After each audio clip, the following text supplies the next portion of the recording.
Hi and welcome to Yaldi. Thanks for being a customer and trying this app.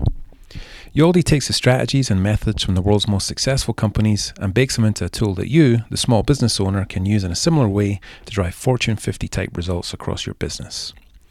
Now let's start by going through the quick setup guide.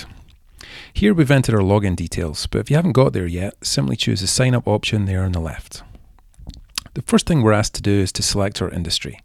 For today, I'm going to take on the role of a small retail store. We sell toys and gifts that are kind to the environment. Here we can select either retail or we could choose no presets. Next up, we see a list of our first key performance indicators, or KPIs for short. These are what we consider to be the most important data sets in your business.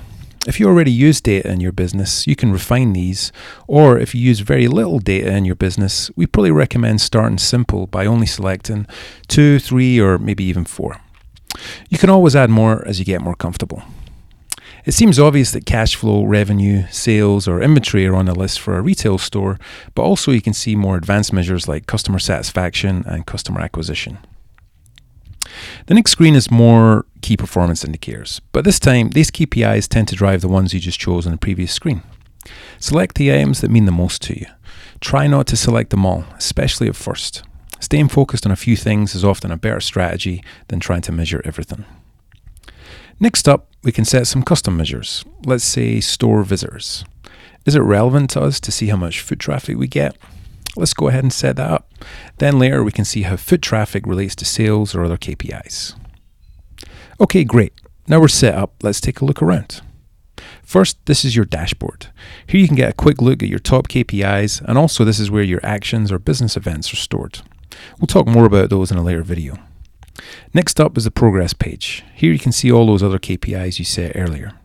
The app looks for relationships here to tell you what's driving and what's having an effect on your top measures.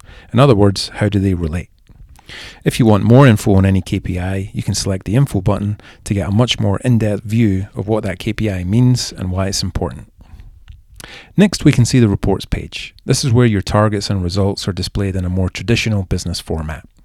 You can see how you did for the past month, quarter, year, or you can start to look forward and see what results you're striving for. Next up is the settings page. Here you can modify those KPIs you chose, simplify or add more depending on where you're at. And here you can also connect to other products, for example. Here's a link to your QuickBooks account where you can pull data that you already have. Finally, here's the data entry page. This is where you enter the data that exists in your business today so that it can be transformed into KPIs the world's top companies use. The red dot means that data is needed, and you can see the time period the data is required. Let's choose revenue, for example. For the date shown, what was the total revenue for last week? Let's say 10,000. If you want to enter older data, you can go ahead and select the info button. But let's add some more data first before we do that. Here you get a better description of the data required, and you can also add historical points if you want to. So that wraps up the intro and tour video. Next up, we have a more in-depth review of how to read and understand your data so that you can start to take advantage of insights that many other business owners may have missed. Thanks for listening.